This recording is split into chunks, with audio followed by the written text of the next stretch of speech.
స్నేహితులు, సన్నిహితులు, శ్రేయోభిలాషులు, వీడియో తీస్తున్నారా? అదేవిధంగా ఈ సమావేశానికి చేసినటువంటి పలువురు పెద్దలు, వారి మిత్రులు, కుటుంబ సభ్యులు, మీ అందరికీ నమస్కారం. ఈరోజు నన్ను ఈ వేదిక మీదకి పిలిచి నన్ను మాట్లాడవలసింది కోరినందుకు ముఖ్యంగా సభాధ్యక్షుల వారికి, అదేవిధంగా వరప్రసాద్ గారికి నేను ప్రత్యేకంగా ధన్యవాదాలు తెలుపుతున్నాను. ఈరోజు పదవీ విరమణ కార్యక్రమం చాలా ఘనంగా ఈ యొక్క సెలబ్రేషన్ జరుపుకుంటున్నందుకు వారికి ముందుగా నేను శుభాకాంక్షలు తెలియజేస్తా ఉన్నాను. ఎందుకంటే చాలా పదవీ విరమణ కార్యక్రమాల్లో పాల్గొంటూ ఉన్నాను కాబట్టి అవన్నీ చూస్తున్నాం కనుక ఘనంగా చేసుకున్నటువంటి సందర్భాలు కొంచెం అడుగు. అందులోకి వచ్చినటువంటి కరోనా వల్ల చాలామంది వారి యొక్క పదవీ విరమణ కార్యక్రమాన్ని ఘనంగా జరుపుకోలేకపోయారు. చాలామంది చాలా పెద్ద పొజిషన్స్ ఉండడం వల్ల కాంపిటేటివ్ పరిస్థితి ఏర్పడింది. సో వరప్రసాద్ గారు ఒక రకంగా అదృష్టం. ఇప్పుడు ఈ కరోనా శాంతించింది కాబట్టి మనం అందరం ఇక్కడ కలుసుకోగలిగాం, లేకుంటే కలుసుకునే అవకాశం ఉంది. ఇంకా నాకు ఇటీవల కాలంలోనే ఈ వరప్రసాద్ గారు పరిచయం అయ్యారు. పరిచయం అయినప్పటి నుంచి కూడా చాలా యాక్టివ్గా మాతో అసోసియేట్ అవుతూ ఉన్నారు. చాలా సంతోషము. ఇప్పటివరకు ఆయన శక్తి సామర్థ్యాలన్నింటినీ కూడా ప్రభుత్వానికి దారిపోశారు. ప్రభుత్వం అంటే మొన్నటిదాకా నేను కూడా అనుకునేవాడిని కదా అని చాలా సంతోషిస్తూ, చాలా ఘనంగా, చాలా ఉత్సాహంగా, చాలా కష్టపడి పనిచేశారు. ఎందుకంటే ప్రభుత్వం అంటే ప్రజలు. సో ప్రజల కోసం మనం పనిచేస్తున్నాము. ఇంకెంతకన్నా ఏం కావాలి? మనకి పెద్ద వరము, దేవుడు ఇచ్చిన వరము అనుకుని కష్టపడ్డాం. కానీ రోజులు మారిపోయాయి. ఇప్పుడు మీరు ప్రభుత్వం కోసం పనిచేయట్లా, ప్రజల కోసం పనిచేయట్లేదు, వ్యాపారస్తుల కోసం పనిచేయాల్సిన పరిస్థితికి ఏర్పడాలి. మీ డిపార్ట్మెంట్లో ఎంతో సేవ చేసింది దేశానికి. మరి మీ డిపార్ట్మెంట్ చాలా గొప్పగా సేవ చేసింది. దురదృష్టం ఏంటంటే ఆ సేవలు గుర్తించే సమాజం కాలేదు. అది దురదృష్టం. బేసిక్గా ఈ సమాజం ఎవరు గుర్తిస్తూ ఉంటారంటే 3-4 వృత్తులు ఉన్న రాళ్ళే గుర్తిస్తూ ఉంటారు. ఒక వృత్తి రాజకీయ వృత్తి, ఇంకో వృత్తి సినిమా యాక్టర్లు, ఇంకో వృత్తి క్రికెట్ ప్లేయర్స్, ఇంకో వృత్తి వ్యాపారస్తులు. వీళ్ళే సమాజాన్ని నడిపిస్తున్నారు అనుకుంటూ ఉంటారు ప్రజలు, పత్రికలు, టీవీలు ఇవన్నీ కూడా. కానీ మేము సమాజాన్ని నడిపించేవాడు వీళ్ళు. ఇది లేకపోయినట్లయితే కమ్యూనికేషన్సే లేకపోయినట్లయితే ఆయన దేవుడు, నా దేవుడు, ఇంకా ఉన్న వాళ్ళందరూ ఏ దేవుడో ఎవరికీ మనకు తెలిసేది కాదు. సో ఈ కమ్యూనికేషన్స్ వలన మనం దగ్గర అయ్యాం. అంత ముఖ్యమైనటువంటి డిపార్ట్మెంట్ తీసుకెళ్ళి అమ్మేశారు. చాలా వరకు అమ్మేశారు. బహుశా మీ డిపార్ట్మెంట్ ఎంత ఉందో నాకు తెలియదు, ఇంకా ఎంత మిగిలిందో నాకు తెలియదు. బట్ రోజు పెంచుకుంటూ అమ్మేస్తా చివరికి you are not working for the people, but you are working for the business people. Business కమ్యూనిటీకి వర్క్ చేస్తున్నాం. నేను కూడా నేను రిటైర్ అయిపోయిన తర్వాత తన ప్రైవేట్ కాలేజీలో పనిచేశాను. నేను రిటైర్ అయ్యి 2008లో రిటైర్ అయ్యాను గవర్నమెంట్ సర్వీస్ నుంచి. అప్పటి నుంచి ఇప్పుడు దాకా పనిచేస్తానన్నా. 70 years ఏజ్ వచ్చిన తర్వాత జస్ట్ 1.5 years బ్యాక్ నేను రిటైర్ అయ్యాను. మళ్ళీ 2 సార్లు 3 సార్లు రిటైర్ అయ్యాను. 3 సార్లు రిటైర్ అయ్యాను. సో రోజులు మారిపోయి చాలా బాధకరమైనటువంటి విషయం. ఏ ఆశయాలతో అయితే మనకి ఈ దేశము ఈ రాజ్యాంగము నిర్మించబడిందో, దేనికోసమైతే స్వాతంత్ర పోరాటాలు చేసి స్వతంత్రం తెచ్చుకున్నాము, ఏ ఆశయాల కోసం అయితే రాజ్యాంగం రాసుకున్నాము, అవన్నీ దానికి పెట్టేశారు.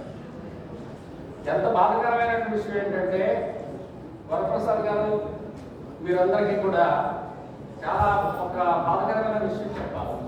అదేంటంటే భారతదేశాన్ని బ్రిటిష్ వాళ్ళు వదిలిపెట్టేసే సమయానికి మన దేశంలో ఉన్న జనాభా 35 కోట్లు. ఇవాళ పేదలు 35 కోట్ల కంటే ఎక్కువ మంది ఉన్నారు. ఇది ఈ 75 సంవత్సరాలుగా మనం సాధించినటువంటి ప్రగతి. బాధకరమైన విషయం కాదండి. ఈ 35 కోట్లని ఎంతమంది అనుకుంటారు మీరు? అమెరికా జనాభా యావత్తు కంటే ఎక్కువ. అమెరికా జనాభా 33 కోట్లు. యావత్తు అమెరికా జనాభా కంటే ఎక్కువ మంది పేదలు సృష్టించారు మన వాళ్ళు. ఇది మనం సాధించినటువంటి ప్రగతి.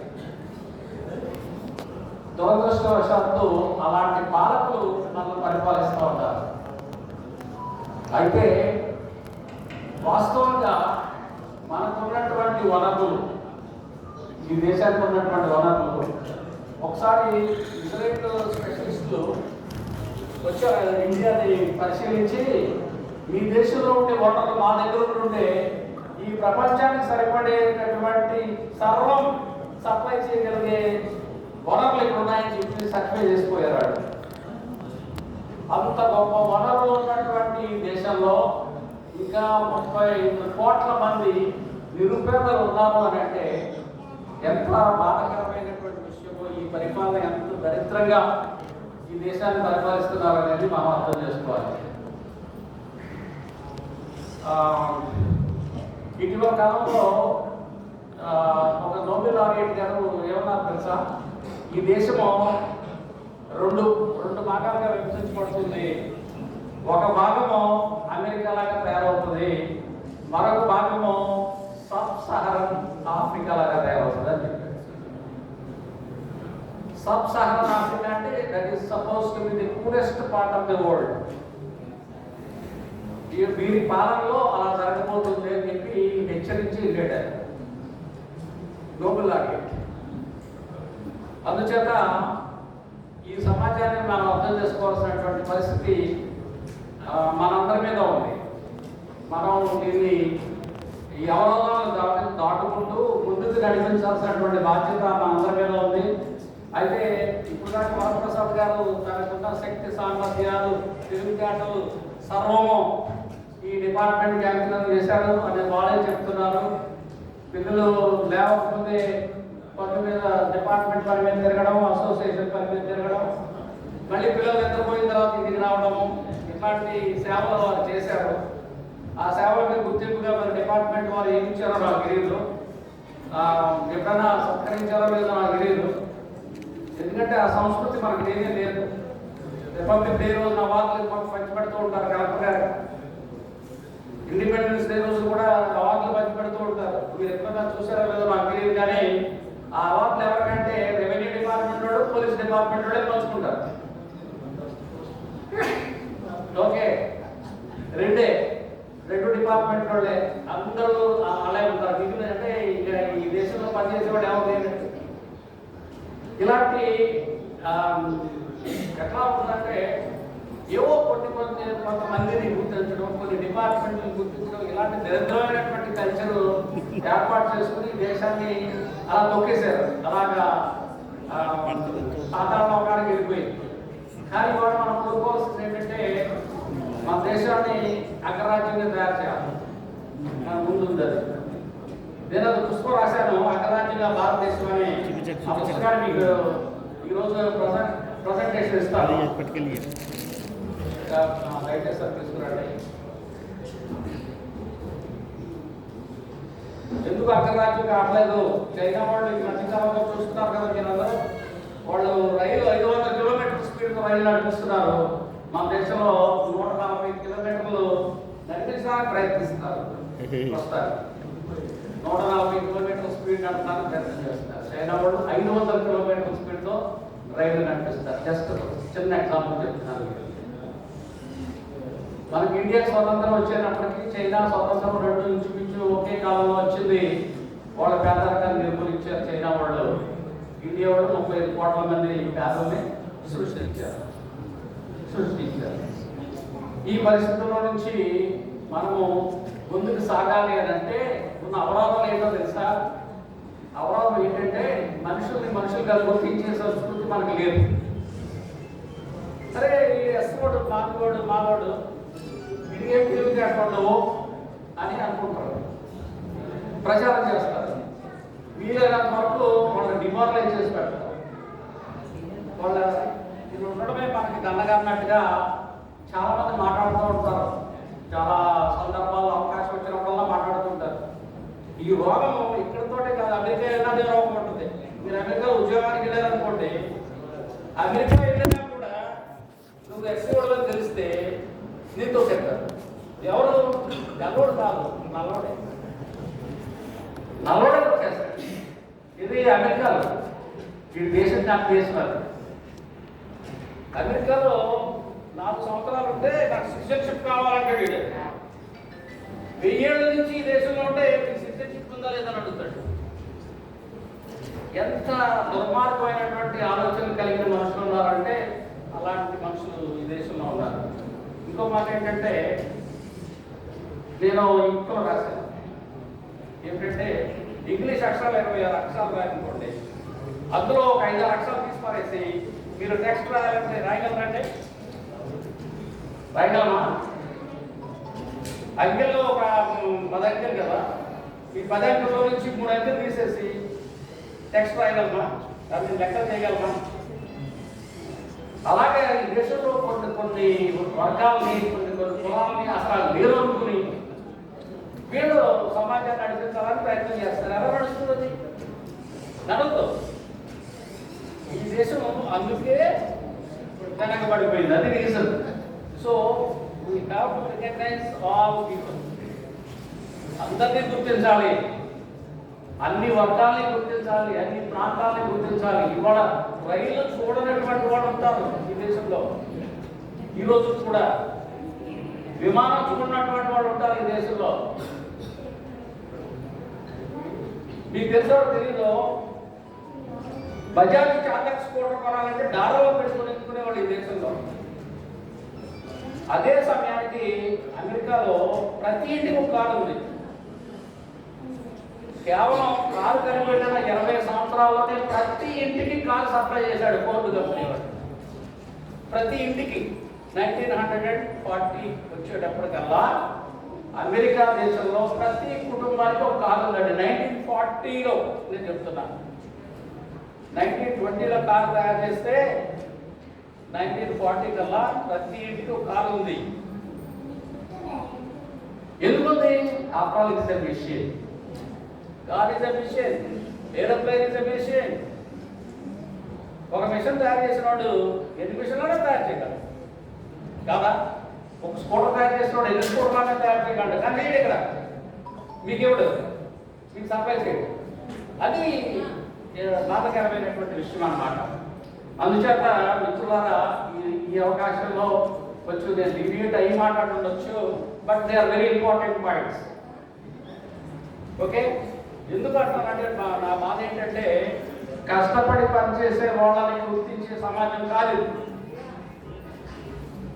నాకు తెలియదు వరప్రసాద్ గారికి ఎన్నిసార్లు అవార్డులు వచ్చాయో. నాకు నేనేమనుకుంటున్నానంటే బహుశా ఇచ్చుడు రోజు నేను అనుకుంటున్నాను. రిపబ్లిక్ డే అవార్డు మీకు ఇచ్చారా? ఎవరు మీకెందుకా?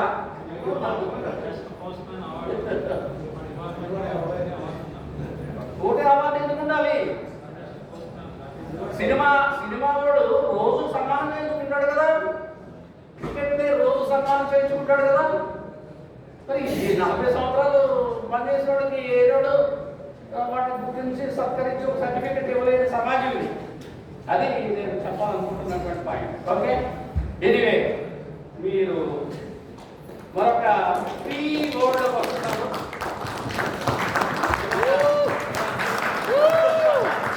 అగ్రరాజ్యంలో మారుద్దామా? ఇప్పుడు దాకా అడుగుతునే దాన్ని అగ్రరాజ్యంగా మారుద్దాం. ఆలోచన విధానం మారితే అగ్రరాజ్యం అయిపోతుంది భారతదేశం. సో ఈ సందర్భంగా నాకు అవకాశం ఇచ్చినందుకు మీకు ప్రత్యేకంగా ధన్యవాదాలు తెలుపుతున్నాను. అదేవిధంగా కూడా ఇంకా నేను రిటైర్ అయ్యి 14వ సంవత్సరం గవర్నమెంట్ సర్వీస్ నుంచి. అంటే దాని అర్థం ఏంటంటే మీరు చాలా కాలం పని చేయగలరు, ఇంకా నాకన్నా హెల్దీగా ఉంటాను, చాలా కాలం పని చేయగలరు, చాలా మంచి పనులు చేయగలరు, చాలా కాలమే కాదు మంచి పనులు చేయగలరు, ఈ దేశానికి మంచి భవిష్యత్తు ఇస్తారని చెప్పేసి నేను ఆశిస్తున్నాను.